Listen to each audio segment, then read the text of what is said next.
Need 7 aastat, kui ma olen jooksmisega tegelenud just tippspordis, siis on minu suureks abimeheks olnud pulsikell. Ja see pulsikell, selle põhimõte on see, et jooksja kannab jooksu ajal kaasas pulsivööd, mis siis võtab pulsi ehk siis südame löögisageduse. Vajalik on ta seetõttu, et see aitab sul koormust doseerida, et sa liiga suure intensiivsusega mittesobival ajal ei jookseks. Ja enamasti jooksjate treening on selline aeglane ja rahulik ja pikk, et aru saada, kui suur on see koormus minu organismile, siis südamelöögisagedus on hea näitaja. Näiteks, kui sinu südamelöögisagedus maksimum on 200, siis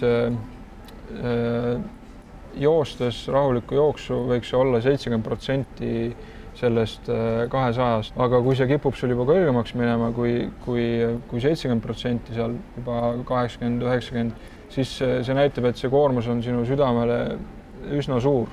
Ja kui see iga päev nii jookseks, siis sa lihtsalt koormaks oma organismi üle ja väsitaks selle ära.